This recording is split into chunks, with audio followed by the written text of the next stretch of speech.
አንቺ እዚህ ቤት የበላይሽው እኔ ትዕግስተኛ ስለሆንኩ ብቻ ነው። ይህ አስከሬን እዚህ ቤት ውስጥ ቢገኝ የሁለታችንም ህይወት ያበቃለታል። ቆይ ፖሊስ መጥቶ ቢጠይቀ ምን ልንል ነው? ነገር ሊነጋጋ ሲል የሆነ ሰው መጥቶ ያገኛታል። ከዛ ሊዲያ ተገደለች የሚባል ወሬ እንሰማለን። ከዛ አብረን እናለቅሳለን። አልማዝ ለመጨረሻ ጊዜ ስትወጣ ያየሻት አንቺ ነሽ።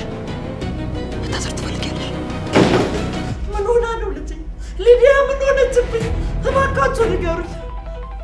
ጋሺ እኛ እኮ በቁማችን የሞት ነው። አንድ ነገር ልጠይቅ። ይህ ዝምታ ቆይ እስከ መቼ ነው? ይሄ ማለት ነው